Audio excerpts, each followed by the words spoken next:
ನಮಸ್ಕಾರ ಸ್ನೇಹಿತರೆ, ನಮ್ಮ ನಂಬಿಕೆಗೆ ಸ್ವಾಗತ ಸುಸ್ವಾಗತ. ಸ್ನೇಹಿತರೆ, ಅದು ಭಾರತದ ರಾಜಕಾರಣಕ್ಕೆ ಒಂದು ವಿಲಕ್ಷಣ ತಿರುವು ಸಿಕ್ಕ ದಿನ. ಪಂಕ್ಚರ್ ಹಾಕೋ ವ್ಯಕ್ತಿಯೊಬ್ಬ ಈ ದೇಶದ ರಾಜಕಾರಣದಲ್ಲಿ ಎಂದೂ ಮರೆಯಲಾಗದ ಕಪ್ಪು ಚುಕ್ಕೆಯಂತೆ ಉಳಿದು ಬಿಡ್ತಾನೆ ಅಂತ ಅವತ್ತು ಖುದ್ದು ರಾಜೀವ್ ಗಾಂಧಿಗೂ ಗೊತ್ತಿರಲಿಲ್ಲ. ಅವತ್ತೊಂದು ದಿನ ದಕ್ಷಿಣ ದಿಲ್ಲಿಯ ರಸ್ತೆಯೊಂದರಲ್ಲಿ ಹೋಗ್ತಿದ್ದಂತಹ ರಾಜೀವ್ ಗಾಂಧಿ ಕಾರಿನ ಟೈರ್ ಫಟ್ ಅಂತ ಒಡೆದು ಹೋಗಿತ್ತು. ಅದು ಅಲ್ಲೇ ಯಾಕೆ ಒಡೀತು, ಅದರ ಹಿಂದೆ ವಿಧಿ ಬರಹವಿತ್ತ ಅನ್ನೋದು ದೇವರಿಗೆ ಗೊತ್ತು. ಹಾಗೆ ಟೈರ್ ಒಡೆಯುತ್ತಿದ್ದಂತೆ ಸೋನಿಯಾ ಜೊತೆ ಕಾರಿನಿಂದ ಇಳಿದ ರಾಜೀವ್ ಹತ್ತಿರದಲ್ಲೇ ಇದ್ದ ಒಂದು ಪಂಕ್ಚರ್ ಶಾಪ್ ಹತ್ತಿರ ಹೋಗಿದ್ರು. ಒಳಗಿದ್ದ ವಿಚಿತ್ರ ಆಕೃತಿಯೊಂದು ಹೊರಬಂದಿತ್ತು. ಕಡುಗಪ್ಪು ಬಣ್ಣ, ಕುಳ್ಳ ದೇಹ, ಕುರೂಪ ಮುಖ. ಕೈಗಳನ್ನು ನೋಡಿದ್ರೆ ಈತ ಮಾಜಿ ಪೈಲ್ವಾನ ಅಂತ ಅನಿಸ್ತಿತ್ತು. ಆತನ ಹೆಸರೇ ಅರ್ಜುನ್ ದಾಸ್. ಇದೇ ಅರ್ಜುನ್ ದಾಸ್ ಮುಂದೆ ಎಮರ್ಜೆನ್ಸಿ ಸಮಯದಲ್ಲಿ ಅಪರಾಧಿಗಳಿಗೆ, ಹಿಂಸಾಚಾರಿಗಳಿಗೆ ದಿಲ್ಲಿಯ ನೆಮ್ಮದಿ ನಾಶಕ್ಕೆ ಕಾರಣನಾದ. ರಾಜೀವ್ ಕಾರಿಗೆ ಪಂಚರ್ ಹಾಕೋ ನೆಪದಲ್ಲಿ ಪರಿಚಯವಾದ ಈ ವ್ಯಕ್ತಿ ಸಂಜಯ್ ಜೊತೆಗೆ ಸ್ನೇಹ ಸಂಪಾದಿಸಿ ಪ್ರಧಾನಿ ಮನೆಯ ಅತಿ ಮುಖ್ಯ ಸದಸ್ಯನಾಗಿ ಹೋದ. ರೋಲ್ಸ್ ರಾಯ್ಸ್ ಕಂಪನಿಯಿಂದ ಅರ್ಧಂಬರ್ಧ ಕಾರು ತಯಾರಿಕೆ ಕಲಿತು ಭಾರತಕ್ಕೆ ಬಂದಿದ್ದಂತಹ ಸಂಜಯ್ ಗಾಂಧಿಗೆ ಭಾರತೀಯ ಮಿಡಲ್ ಕ್ಲಾಸ್ ಜನರಿಗಾಗಿ ಒಂದು ಚಿಕ್ಕ ಕಾರನ್ನ ತಯಾರಿಸಬೇಕು ಎಂಬ ಉಮೇದಿ ಹೆಚ್ಚಾಯಿತು. ಜಪಾನ್ ಮತ್ತು ಯುರೋಪ್ಗಳಲ್ಲಿ ಚಿಕ್ಕ ಕಾರಿನ ಕಾನ್ಸೆಪ್ಟ್ ಅದಾಗಲೇ ತುಂಬಾ ಜನಪ್ರಿಯವಾಗಿತ್ತು. ಆದರೆ ಸ್ವತಂತ್ರ ಬಂದ ಮೇಲೆ ಕಾರು ಖರೀದಿ ಮಾಡುವಷ್ಟು ಭಾರತೀಯರು ಶ್ರೀಮಂತರಾಗಿರಲಿಲ್ಲ. ಹೀಗಾಗಿ ಕಮ್ಮಿ ಮತ್ತು ಒಳ್ಳೆಯ ಕಂಡೀಷನ್ ಕಾರು ತಯಾರಿಸಬೇಕು ಅಂತ ಸರ್ಕಾರ ಕೂಡ ಅಂದುಕೊಂಡಿತ್ತು. ಅದೇ ಹೊತ್ತಿಗೆ ಸಂಜಯ್ ಕೂಡ ಕಾರು ತಯಾರಿಸುವ ಇಚ್ಛೆ ಹೊಂದಿದ್ರಿಂದ ಮಾರುತಿ ಕಾರಿನ ಕನಸಿಗೆ ಬೀಜ ಬಿತ್ತಲಾಯಿತು. ಅಂದಿನ ಇಂದಿರಾ ಸರ್ಕಾರ ಕಾರು ತಯಾರಿಸುವ ಪ್ರಪೋಸಲ್ ಜೊತೆ ಬರಲು ಎಲ್ಲ ಕಂಪನಿಗಳಿಗೂ ಸೂಚನೆ ಕೊಟ್ಟಿತ್ತು. ಆದರೆ ಪ್ರತಿ ಕಂಪನಿಯು ದುಬಾರಿ ಕಾರು ತಯಾರಿಸುವ ಪ್ರಪೋಸಲ್ಗಳನ್ನು ತಂದಿದ್ವು. ಹೀಗಾಗಿ ಮಾತು ಮುಂದುವರಿಯಲಿಲ್ಲ. ಇತ್ತ ಸಂಜಯ್ ಕಮ್ಮಿ ಬೆಲೆಯ ಕಾರು ತಯಾರಿಸಲು ಸಿದ್ಧನಾದ. ಕಾರಿನ ಕಂಪನಿ ಶುರು ಮಾಡ್ತೀನಿ ಅಂದಾಗ ಈ ಅರ್ಜುನ್ ದಾಸ್ನನ್ನ ಕರ್ಕೊಂಡು ಬಂದು ಸಂಜಯ್ಗೆ ಪರಿಚಯಿಸಿದ್ದೆ ರಾಜೀವ್ ಗಾಂಧಿ. ಆವತ್ತು ಪಂಕ್ಚರ್ ಹಾಕೋ ಸಮಯದಲ್ಲಿ ಈ ಅರ್ಜುನ್ ದಾಸ್ಗಿದ್ದ ಕಾರುಗಳ ಜ್ಞಾನದ ಬಗ್ಗೆ ರಾಜೀವ್ ಸ್ವಲ್ಪ ಸಮಯದಲ್ಲೇ ಮೆಚ್ಚಿಕೊಂಡಿದ್ರು. ಬಳಿಕ ಸಂಜಯ್ ಕಾರು ಕಂಪನಿ ಕಟ್ಟಬೇಕು ಅಂದುಕೊಂಡಾಗ ರಾಜೀವ್ ಈ ಅರ್ಜುನ್ ದಾಸ್ನನ್ನ ತಂದು ಸಂಜಯ್ಗೆ ಪರಿಚಯಿಸ್ತಾರೆ. 1967ರಲ್ಲಿ ದಿಲ್ಲಿಯ ಗುಲಾಬಿ ಬಾಗ್ನಲ್ಲಿ ಗ್ಯಾರೇಜ್ ಒಂದನ್ನ ಬಾಡಿಗೆ ಪಡೆದು ಸಂಜಯ್ ತನ್ನ ಕನಸಿನ ಮಾರುತಿಗೆ ರೂಪ ಕೊಡೋದಕ್ಕೆ ಶುರು ಮಾಡಿದ್ರು. ಅದಕ್ಕೆ ಅರ್ಜುನ್ ದಾಸ್ ಸಾಥಾದ. ಹಾಗೆ ನೋಡಿದ್ರೆ ನಿಜಕ್ಕೂ ಕಾರು ತಯಾರಿಸೋದನ್ನ ಸಂಜಯ್ ಗಾಂಧಿ ಒಂದು ತಪಸ್ಸಿನಂತೆ ಮಾಡಿದ್ರು. ಹಗಲು ರಾತ್ರಿ ಎನ್ನದೆ ಸಂಜಯ್ ದುಡಿಯಲು ಶುರು ಮಾಡಿದ್ರು. ಬೆಳ್ಳಂಬೆಳಗ್ಗೆ ಕೇವಲ ಒಂದು ಬ್ರೆಡ್ ಮತ್ತು ಟೀ ಕುಡಿದು 8ಕ್ಕೆ ಗ್ಯಾರೇಜ್ ಹೊಕ್ಕುತ್ತಿದ್ದ ಸಂಜಯ್ ಮೈ ಕೈ ಕಪ್ಪು ಮಾಡಿಕೊಂಡು ಮಧ್ಯರಾತ್ರಿ ವಾಪಸ್ ಆಗ್ತಿದ್ರು. ಮನೆಗೆ ಬಂದ ಮೇಲೆ ಮಾರುತಿ ಕನಸಿನ ಪೇಪರ್ ವರ್ಕ್ ಮಾಡ್ತಿದ್ದ. ಮಗನ ಕೆಲಸದ ಹುಚ್ಚು, ಆತನ ಶ್ರದ್ಧೆ ನೋಡಿ ತಾಯಿ ಇಂದಿರಾ ಗಾಂಧಿ ಒಮ್ಮೊಮ್ಮೆ ಗಾಬರಿ ಆಗ್ತಿದ್ರಂತೆ. ಹೀಗೆ ಗುಲಾಬಿ ಬಾಗ್ನ ಶೆಡ್ನಲ್ಲಿ ತಿಂಗಳುಗಟ್ಟಲೆ ದುಡಿದ ಸಂಜಯ್ 1968ರ ನವೆಂಬರ್ನಲ್ಲಿ ಸರ್ಕಾರಕ್ಕೆ ಕಮ್ಮಿ ಬೆಲೆಯ ಕಾರು ತಯಾರಿಸ್ತೇನೆ ಅಂತ ಪ್ರಸ್ತಾವನೆ ಸಲ್ಲಿಸಿದ. ಅದೇ ತಿಂಗಳಿನಲ್ಲಿ ಸಂಸತ್ತಿನಲ್ಲಿ ಘೋಷಣೆ ಕೂಡ ಮಾಡಲಾಯಿತು. ಅಂದಿನ ಇಂಡಸ್ಟ್ರಿಯಲ್ ಡೆವಲಪ್ಮೆಂಟ್ ರಾಜ್ಯ ಖಾತೆ ಸಚಿವರಾಗಿದ್ದಂತಹ ರಘುನಾಥ ರೆಡ್ಡಿ ಈ ಬಗ್ಗೆ ಸಂಸತ್ತಿಗೆ ಮಾಹಿತಿ ನೀಡಿದರು. ಸಣ್ಣ ಕಾರು ತಯಾರಿಸಲು ರೆನಾಲ್ಟ್, ಮಾರಿಸ್, ಮಾಜ್ಡಾ, ಟೊಯೋಟಾ ಹಾಗೂ ವೋಕ್ಸ್ ವ್ಯಾಗನ್ ಹೀಗೆ ಜಗತ್ತಿನ ಪ್ರತಿಷ್ಠಿತ 14 ಕಂಪನಿಗಳು ಮುಂದೆ ಬಂದಿವೆ. ಆದರೆ ಇವುಗಳ ಪ್ರಸ್ತಾವನೆ ಸರ್ಕಾರಕ್ಕೆ ಸರಿ ಬರಲಿಲ್ಲ. ಈ ಎಲ್ಲದಕ್ಕಿಂತಲೂ ಕಮ್ಮಿ ದರದಲ್ಲಿ ಕಾರು ತಯಾರಿಸಲು ಭಾರತದ ಒಬ್ಬ ಯುವಕ ಮುಂದೆ ಬಂದಿದ್ದಾನೆ.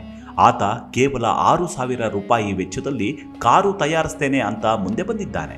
ಆ ಕಾರು ಗಂಟೆಗೆ 53 ಕಿಲೋಮೀಟರ್ ವೇಗದಲ್ಲಿ ಚಲಿಸುತ್ತೆ, 4 ಲೀಟರ್ ಪೆಟ್ರೋಲ್ನಲ್ಲಿ 56 ಮೈಲಿ ದೂರ ಕ್ರಮಿಸುತ್ತೆ ಅಂತ ಆತ ಪ್ರಪೋಸಲ್ ನೀಡಿದ್ದಾನೆ. ಇಂಥದ್ದೇ ಕಾರು ತಯಾರಿಸಲು ರೆನಾಲ್ಟ್ ಕಂಪನಿ 11,190 ರೂಪಾಯಿ ಕೋಟ್ ಮಾಡಿದೆ. ಜಪಾನ್ನ ಟೊಯೋಟಾ ಕಂಪನಿ 6,700 ರೂಪಾಯಿಯಷ್ಟು ಅಂದಾಜು ವೆಚ್ಚವಾಗಬಹುದು ಅಂತ ಹೇಳಿದೆ. ಆದರೆ ಅವರೆಲ್ಲರಿಗಿಂತ ಕಡಿಮೆ ದರದಲ್ಲಿ ಸಂಜಯ್ ಕಾರು ತಯಾರಿಸುವುದಾಗಿ ಪ್ರಪೋಸಲ್ ಕೊಟ್ಟಿದ್ದಾನೆ. ಹೀಗಾಗಿ ಆತನಿಗೆ ಕಾರು ತಯಾರಿಸಲು ಉದ್ಯಮ ಆರಂಭಿಸಲು ಅನುಮತಿ ಕೊಡ್ತಿದ್ದೇವೆ ಅಂತ ರಘುನಾಥ ರೆಡ್ಡಿ ಘೋಷಿಸಿದರು. ಈ ಘೋಷಣೆ ಬಳಿಕ ಸಂಸತ್ತಿನಲ್ಲಿ ದೊಡ್ಡ ಕೋಲಾಹಲವೇ ಎದ್ದಿತ್ತು.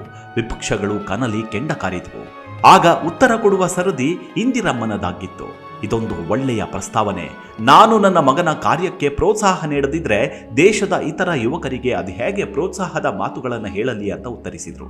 ನವೆಂಬರ್ 31, 1968ರಲ್ಲಿ ಯಾವುದೇ ಟೆಂಡರ್ ಕರೆಯದೆ ಸಂಜಯ್ ಗಾಂಧಿಗೆ ಕಾರು ತಯಾರಿಸಲು ಅನುಮತಿ ನೀಡಲಾಯಿತು. ಗುಲಾಬಿ ಬಾಗ್ನ ಆ ಶೆಡ್ನಲ್ಲೇ ವರ್ಷಕ್ಕೆ 50,000 ಮಾರುತಿ ಕಾರುಗಳನ್ನು ತಯಾರಿಸಿಕೊಡಬೇಕು ಅಂತ ಅಂದಿನ ಕೇಂದ್ರ ಕೈಗಾರಿಕಾ ಮಂತ್ರಿ ದಿನೇಶ್ ಸಿಂಗ್ ಸಂಜಯ್ಗೆ ಅನುಮತಿ ಪತ್ರ ಕೊಟ್ಟರು. ಬಡವರ ಕಾರು ತಯಾರಿಸ್ತೇನೆ ಅಂತ ಸಂಜಯ್ ಗಾಂಧಿ ಖುಷಿಯೋ ಖುಷಿಯಾದ. ಆದ್ರೆ ಮುಂದೆ ನಡೆದದ್ದೆಲ್ಲ ಅನಾಹುತ. 50,000 ಕಾರುಗಳಿಗೆ ಸರ್ಕಾರ ಏನೋ ಆರ್ಡರ್ ಕೊಟ್ಟಿತ್ತು. ಆದರೆ ಅಷ್ಟು ದೊಡ್ಡ ಫ್ಯಾಕ್ಟರಿ ಸಂಜಯ್ ಬಳಿ ಎಲ್ಲಿತ್ತು? ಆಗ ಸಂಜಯ್ ಸಹಾಯಕ್ಕೆ ಬಂದವರು ಬನ್ಸಿಲಾಲ್. ಈತ ಹರಿಯಾಣದ ಮುಖ್ಯಮಂತ್ರಿ ಆಗಿದ್ರು. ಇಂದಿರೆಗೆ ನಿಷ್ಠರಾಗಿರಬೇಕು, ಅವರಿಂದ ಮೆಚ್ಚುಗೆ ಗಿಟ್ಟಿಸಿಕೊಂಡು ಅವರೊಂದಿಗೆ ನಿಕಟನಾಗಬೇಕು ಅಂದುಕೊಳ್ತಿದ್ದ ಈ ಬನ್ಸಿಲಾಲ್ಗೆ ಸಂಜಯ್ ಒಂದು ಅವಕಾಶದಂತೆ ಕಂಡ. ದಿಲ್ಲಿಯಿಂದ 7 ಕಿಲೋಮೀಟರ್ ದೂರದಲ್ಲಿರುವ ಗುರುಗಾವ್ನ ಹೈವೇ ಪಕ್ಕದಲ್ಲೇ ನಿಮಗೆ ಫ್ಯಾಕ್ಟರಿ ತೆರೆಯಲು 296 ಎಕರೆ ಭೂಮಿ ಕೊಡ್ತೇನೆ ಅಂದರು. ಆದರೆ ಆ ಭೂಮಿ ಬಯಲು ಭೂಮಿಯಾಗಿರಲಿಲ್ಲ. 1500 ರೈತರ ಭೂಮಿಯನ್ನು ಕಸಿದುಕೊಂಡು ಸಂಜಯ್ಗೆ ಕೊಡಲು ನಿರ್ಧರಿಸಲಾಗಿತ್ತು. ಈ ವಿಚಾರ ಗೊತ್ತಾಗಿ ರೈತರೆಲ್ಲ ಒಟ್ಟಾಗಿ ಹೋರಾಡಲು ಸಿದ್ಧತೆ ಮಾಡಿಕೊಳ್ತಿದ್ರು. ಆದರೆ ಪ್ರಧಾನಿ ಮಗನ ವಿರುದ್ಧ ಹೋರಾಟ ಅಷ್ಟು ಸುಲಭವ? ಅದೊಂದು ದಿನ ಎಲ್ಲ ರೈತರನ್ನ ಒಂದೇ ದಿನ ಒಂದೇ ಸಮಯದಲ್ಲಿ ಕೋರ್ಟ್ಗೆ ಹಾಜರಾಗಬೇಕು ಅಂತ ನ್ಯಾಯಾಲಯ ಹೇಳ್ತು. ಅದರಂತೆ ಎಲ್ಲರೂ ಕೋರ್ಟ್ಗೆ ಹೋದಾಗ ಇತ್ತ ಸಂಜಯ್ ಮತ್ತು ಸಿಎಂ ಬನ್ಸಿಲಾಲ್ ಸಾವಿರಾರು ಪೊಲೀಸರ ಮೂಲಕ ಆ ಜಾಗದಲ್ಲಿ ಒಂದು ನರಪಿಳ್ಳೆಯನ್ನು ಬಿಡದೆ ಒಕ್ಕಲೆಬ್ಬಿಸಿತು. ಆ ಬಳಿಕ ಎಕರೆಗೆ 40,000 ಬಾಳ್ತಿದ್ದ ಭೂಮಿಗೆ 11,000 ರೂಪಾಯಿ ಕೊಟ್ಟು ಎಲ್ಲರನ್ನ ಸಾಗು ಹಾಕಲಾಯಿತು. ಹೀಗೆ ರೈತರ ಎದೆಗೆ ಕೊಳ್ಳಿ ಇಟ್ಟು 1971ರಲ್ಲಿ ಗುರುಗಾವ್ನ ಹೈವೇ ಪಕ್ಕದಲ್ಲಿ ಮಾರುತಿ ಪಬ್ಲಿಕ್ ಲಿಮಿಟೆಡ್ ಕಂಪನಿ ಆರಂಭವಾಯಿತು. ಸಂಜಯ್ ಗಾಂಧಿ ಅದರ ಮ್ಯಾನೇಜಿಂಗ್ ಡೈರೆಕ್ಟರ್ ಆಗಿದ್ದು ಅವರಿಗೆ 4,000 ಸಂಬಳ ಅಂತ ಫಿಕ್ಸ್ ಮಾಡಲಾಯಿತು. ರೌನಕ್ ಸಿಂಗ್, ವಿ.ಆರ್. ಮೋಹನ್ ಮತ್ತು ವಿದ್ಯಾಭೂಷಣ್ ಎಂಬುವವರು ಅದರ ನಿರ್ದೇಶಕರಾದರು. ಚಿದಂಬರಂ ಅದರ ಅಧ್ಯಕ್ಷರಾದರು. 1971ರಲ್ಲಿ 2.5 ಕೋಟಿ ರೂಪಾಯಿ ಬಂಡವಾಳದೊಂದಿಗೆ ಫ್ಯಾಕ್ಟರಿ ಆರಂಭವಾಯಿತು. ಆದರೆ ಇಷ್ಟು ದುಡ್ಡಲ್ಲಿ 6,000 ರೂಪಾಯಿಗಳ 50,000 ಕಾರುಗಳನ್ನು ತಯಾರಿಸುವುದಾದರೂ ಹೇಗೆ? ಈ ಮಧ್ಯೆ ದೇಶದಾದ್ಯಂತ 75 ಜನ ಮಾರುತಿ ಕಾರ್ ಡೀಲರ್ಗಳನ್ನು ನೇಮಿಸಿ ಒಂದೇ ವರ್ಷದಲ್ಲಿ ಕಾರು ಕೊಡ್ತೇನೆ ಅಂತ ಲಕ್ಷಾಂತರ ರೂಪಾಯಿ ಡೆಪಾಸಿಟ್ ಪಡೆಯಲಾಯಿತು. ಆದರೆ 5 ವರ್ಷಗಳು ಕಳೆದರೂ ಕಾರು ರೋಡಿಗೆ ಇಳಿಯಲೇ ಇಲ್ಲ. ಹೀಗೆ ಹಣ ಕೊಟ್ಟ ಡೀಲರ್ಗಳು ತಮ್ಮ ಹಣವನ್ನು ವಾಪಸ್ ಕೇಳಿದ್ದಕ್ಕೆ ಎಮರ್ಜೆನ್ಸಿ ಸಮಯದಲ್ಲಿ MISA ಕಾಯ್ದೆಯಡಿಯಲ್ಲಿ ಜೈಲಿಗೆ ತಳ್ಳಲಾಯಿತು. ಮನೆ, ಜಮೀನು, ಚಿನ್ನ, ತಮ್ಮಲ್ಲಿದ್ದ ವಸ್ತುಗಳನ್ನು ಅಡವಿಟ್ಟು ಸಂಜಯ್ಗೆ ಡೆಪಾಸಿಟ್ ಕೊಟ್ಟ ಡೀಲರ್ಗಳು ಬೀದಿ ಪಾಲಾದರು. 1971ರಲ್ಲಿ ಬರೀ 6,000ಕ್ಕೆ ಕಾರು ಮಾಡಿಕೊಡ್ತೇನೆ ಅಂತ ಹೇಳಲಾಗಿತ್ತಲ್ಲ, 1973ರ ಹೊತ್ತಿಗೆ ಅದರ ಬೆಲೆ 11,300ಕ್ಕೆ ಬಂದು ನಿಂತಿತ್ತು. 1974ರ ಹೊತ್ತಿಗೆ ಅದರ ಬೆಲೆ 25,000ಕ್ಕೆ ಏರಿಕೆಯಾಯಿತು. ಕೊನೆಗೆ ಫ್ಯಾಕ್ಟರಿಗೆ ಬೀಗ ಹಾಕುವ ಹೊತ್ತಿಗೆ 60,000 ಕೊಟ್ಟರೆ ಕಾರು ಕೊಡ್ತೀನಿ ಅಂತ ಸಂಜಯ್ ಕೈ ತೊಳೆದುಕೊಂಡು ಹೋಗಿಬಿಟ್ಟನಂತೆ. ಕಂಪನಿಯ ಷೇರುದಾರರು ಮತ್ತು ಡೀಲರ್ಗಳ ಬಳಿಕ ಬ್ಯಾಂಕ್ನಲ್ಲಿ ಹಣ ಪೀಕಲು ಸಂಜಯ್ ಗಾಂಧಿ ಮುಂದಾದ. ಇಂಡಸ್ಟ್ರಿಯಲ್ ಫೈನಾನ್ಸ್ ಕಂಪನಿ ಎಂಬ ಬ್ಯಾಂಕ್ನಿಂದ ಒಂದೇ ವಾರದಲ್ಲಿ ಕೋಟ್ಯಾಂತರ ಸಾಲ ಪಡೆಯಲಾಯಿತು.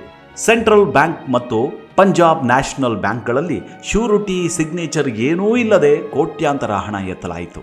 ಇದನ್ನ ನೋಡಿದ RBIನ deputy director doctor R.K. Hazari ಸಂಜಯ್ಗೆ ಸಿಗೋ ಸಾಲಗಳನ್ನು ತಡೆ ಹಿಡಿದ್ರು. ಆದರೆ ಎಮರ್ಜೆನ್ಸಿ ಸಮಯದಲ್ಲಿ ಆ ಹಜಾರಿಯನ್ನೇ ಹುದ್ದೆಯಿಂದ ಕಿತ್ತು ಮನೆಗೆ ಕಳುಹಿಸಲಾಯಿತು. ಆ ಜಾಗಕ್ಕೆ ಗಾಂಧಿ ಕುಟುಂಬಕ್ಕೆ ನಿಷ್ಠನಾದ KR ಪುರಿಯನ್ನ ತಂದು ಕೂರಿಸಲಾಗತ್ತೆ. ಈ ಮೂಲಕ ದೇಶದ ಬ್ಯಾಂಕಿಂಗ್ ಸಿಸ್ಟಮ್ ಸಂಜಯ್ ತನ್ನ ಕೈವಶ ಮಾಡಿಕೊಂಡ. ಖುದ್ದು ತಾಯಿ ಇಂದಿರಮ್ಮ ಫೈನಾನ್ಸ್ ಸಚಿವಾಲಯವನ್ನ ತನ್ನ ಕೈಯಲ್ಲೇ ಉಳಿಸಿಕೊಂಡಿದ್ಲು. IT ಇಲಾಖೆಯ ಆಯಕಟ್ಟಿನ ಜಾಗದಲ್ಲಿ ಸಂಜಯ್ ತನ್ನವರನ್ನ ಕೂರಿಸಿದ.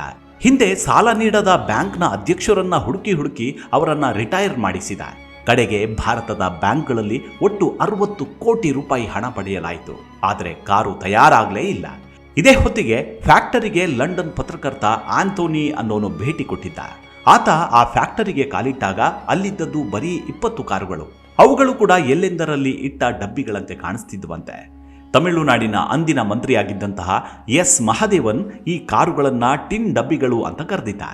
ಕಾರಿಗೆ ಮೋಟಾರ್ ಸೈಕಲ್ ಇಂಜಿನ್ ಅನ್ನ ಕೂರಿಸಿ ಪರೀಕ್ಷೆ ಮಾಡಲಾಗಿತ್ತಂತೆ. ಆದರೆ ಅದು ವಿಫಲವಾಯಿತು. ಹೊರ ದೇಶದಿಂದ ಇಂಜಿನ್ ಕೂರಿಸಿ ಪರೀಕ್ಷೆ ನಡೆಸಿದ್ರು. ಈ ವಿಚಾರ ಸಂಸತ್ತಿನಲ್ಲಿ ವಾಗ್ಯುದ್ಧಕ್ಕೆ ಕಾರಣವಾಯಿತು. ಕಡೆಗೆ ಕಾರು ಪರೀಕ್ಷೆ ನಡೆಸಲು ಮುಂದಾದಾಗ ಅದು 2 ಬಾರಿ ಪಲ್ಟಿ ಹೊಡೆಯಿತಂತೆ. ಅಲ್ಲದೆ ಲಾರಿಗಿಂತ ಹೆಚ್ಚು ಕಿರುಚುತ್ತಿತ್ತಂತೆ. ಅದರ ಬಾಗಿಲುಗಳು ಸರಿಯಾಗಿ ಕೂರುತ್ತಿರಲಿಲ್ವಂತೆ. 1975ರ ಹೊತ್ತಿಗೆ ಸಂಜಯ್ ಕಾರು ಮಾಡುವ ಆಸೆಯೇ ಕೈಬಿಟ್ಟು ಬಿಟ್ಟ.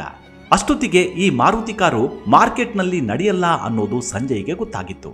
ಹೀಗಾಗಿ ಆ ಕಂಪನಿಯ ದುಡ್ಡೆಲ್ಲ ತಿನ್ನೋದಕ್ಕೆ ಎಲ್ಲ ಸಿದ್ಧತೆ ನಡೆದಿತ್ತು ಅಂತ ಆವತ್ತಿನ ಪತ್ರಕರ್ತರು ಹೇಳ್ತಾರೆ.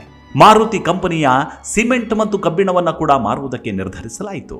ಇಲ್ಲಿ ಮತ್ತೊಂದು ವಿಚಾರ ಹೇಳಲೇಬೇಕು. ಮಾರುತಿ ಪಬ್ಲಿಕ್ ಲಿಮಿಟೆಡ್ ಕಂಪನಿ ಶುರು ಮಾಡೋ ಮೊದಲು ಅಂದ್ರೆ 7 ತಿಂಗಳ ಮೊದಲೇ ಒಂದು ಕೊಟ್ಟಿ ಕಂಪನಿ ಶುರು ಮಾಡಲಾಗಿತ್ತು. ಅದರ ಹೆಸರು ಮಾರುತಿ ಟೆಕ್ನಿಕಲ್ ಸರ್ವಿಸಸ್ ಅಂದ್ರೆ MTS. ತಮಾಷೆ ಏನ್ ಗೊತ್ತಾ, ಈ ಕಂಪನಿಯ ಕೆಲಸ ಅಂದ್ರೆ ಮಾರುತಿ ಪಬ್ಲಿಕ್ ಲಿಮಿಟೆಡ್ ಕಂಪನಿ ಅಂದ್ರೆ ಕಾರು ತಯಾರಿಸ್ತಿದ್ದ ಫ್ಯಾಕ್ಟರಿಗೆ ಕೇವಲ ಸಲಹೆಗಳನ್ನು ಕೊಡುವುದು. ಹೀಗೆ ಇಲ್ಲಿ ಲೂಟಿ ನಡೀತು.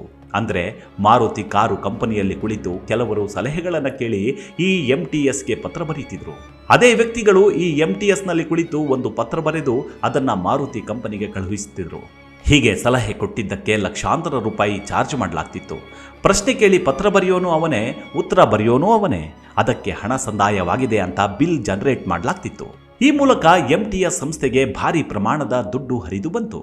ಅತ್ತ ಮಾರುತಿ ಕಾರು ಕಂಪನಿ ಸಾಲದಲ್ಲಿ ಮುಳುಗಿ ಹೋಯಿತು. ಇನ್ನೊಂದು ಇಂಟ್ರೆಸ್ಟಿಂಗ್ ವಿಚಾರ ಅಂದ್ರೆ ಈ MTS ಕಂಪನಿಗೆ ಚೇರ್ಮನ್ ಆಗಿದ್ದವರು ಬೇರೆ ಯಾರೂ ಅಲ್ಲ, ಸೋನಿಯಾ ಗಾಂಧಿ. ಆಕೆಗೆ ಸಂಬಳ, ಸಾರಿಗೆ, ಕಾರು, ಪೆಟ್ರೋಲು ಎಲ್ಲ ಸವಲತ್ತು, ಜೊತೆಗೆ ಆದ ಲಾಭದಲ್ಲಿ ಇಂತಿಷ್ಟು ಭಾಗ, ಹೀಗೆ ಎಲ್ಲವನ್ನು ವ್ಯವಸ್ಥೆ ಮಾಡಲಾಗಿತ್ತು. ಇನ್ನು ಈ ಕಂಪನಿಗೆ ಪ್ರಿಯಾಂಕಾ ಮತ್ತು ರಾಹುಲ್ರನ್ನ ಪಾಲುದಾರರನ್ನಾಗಿ ನೇಮಿಸಲಾಗಿತ್ತು. ಸ್ನೇಹಿತರೆ, 1974 ಮತ್ತು 75ರಲ್ಲಿ ಪ್ರಿಯಾಂಕಾ ಮತ್ತು ರಾಹುಲ್ ವಯಸ್ಸು ಎಷ್ಟಿದ್ದಿರಬಹುದು ಅಂತ ನೀವೇ ಅಂದಾಜು ಮಾಡಿ ಅಂತ ಸಂಜಯ್ ಸ್ಟೋರಿ ಎಂಬ ಪುಸ್ತಕದಲ್ಲಿ ವಿನೋದ್ ಮೆಹ್ತಾ ಹೇಳ್ತಾರೆ.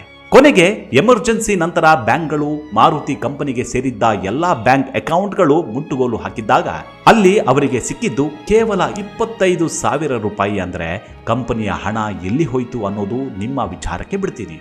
ಸ್ನೇಹಿತರೆ, ಚಿಕ್ಕ ವಯಸ್ಸಿನಲ್ಲೇ ಕಾರು ಮಾಡ್ತೀನಿ ಅಂತ ಸಂಜಯ್ ಕನಸು ಕಂಡಿದ್ದ. ದೊಡ್ಡವನಾದ ಮೇಲೆ ಕನಸನ್ನ ಮತ್ತಷ್ಟು ವಿಸ್ತರಿಸಿಕೊಂಡ. ವಿದೇಶಕ್ಕೆ ಹೋಗಿ ಕಾರು ತಯಾರು ಮಾಡುವುದನ್ನ ಕಲಿತು ಬಂದ ಬಳಿಕ ಗಂಟೆಗಟ್ಟಲೆ ಆ ಬಗ್ಗೆ ವರ್ಕ್ ಮಾಡ್ದ. ಕೊನೆಗೆ ಫ್ಯಾಕ್ಟರಿ ಸ್ಥಾಪಿಸಿದ. ಆತನಿಗೆ ಸರ್ಕಾರದ ಬೆಂಬಲವಿತ್ತು. ಅಲ್ಲಲ್ಲ, ಸರ್ಕಾರವೇ ಅವನೇ ಆಗಿದ್ದ. ಕೈ ಚಾಚಿದಲ್ಲೆಲ್ಲ ಹಣ ಸಿಕ್ತಿತ್ತು, ಭೂಮಿ ಸಿಕ್ತಿತ್ತು. ಆದರೂ ಕನಸು ಸಕಾರ ಮಾಡಿಕೊಳ್ಳಲಿಲ್ಲ. ಕಾರು ತಯಾರಿಸೋದ್ರಲ್ಲಿ ಆತ ಸೋತು ಬಿಟ್ಟ. ಅದನ್ನ ನಂಬಿ ಹಣ ಹಾಕಿದ ನಿಷ್ಠಾವಂತರನ್ನ ಬೀದಿ ಪಾಲು ಮಾಡ್ದ. ಹೀಗೆ ಒನ್ ಮ್ಯಾನ್ ಕಾರು ಫ್ಯಾಕ್ಟರಿ ತನ್ನ ಕನಸುಗಳಿಗೆ ಬೀಗ ಹಾಕ್ತು. ಇದಿಷ್ಟು ಸಂಜಯ್ ಗಾಂಧಿ ಕಾರು ಮಾಡ್ತೀನಿ ಅಂತ ಹೊರಟ ಬಗ್ಗೆ ಒಂದಷ್ಟು ಮಾಹಿತಿ. ಮುಂದಿನ ಸಂಚಿಕೆಯಲ್ಲಿ ಮತ್ತೊಂದಿಷ್ಟು ಮಾಹಿತಿಯೊಂದಿಗೆ ಬರ್ತೀನಿ. ಅಲ್ಲಿವರೆಗೂ ನಿಮ್ಮ ಆರೋಗ್ಯದ ಕಡೆ ಗಮನವಿರಲಿ. Take care. ನಮಸ್ಕಾರ.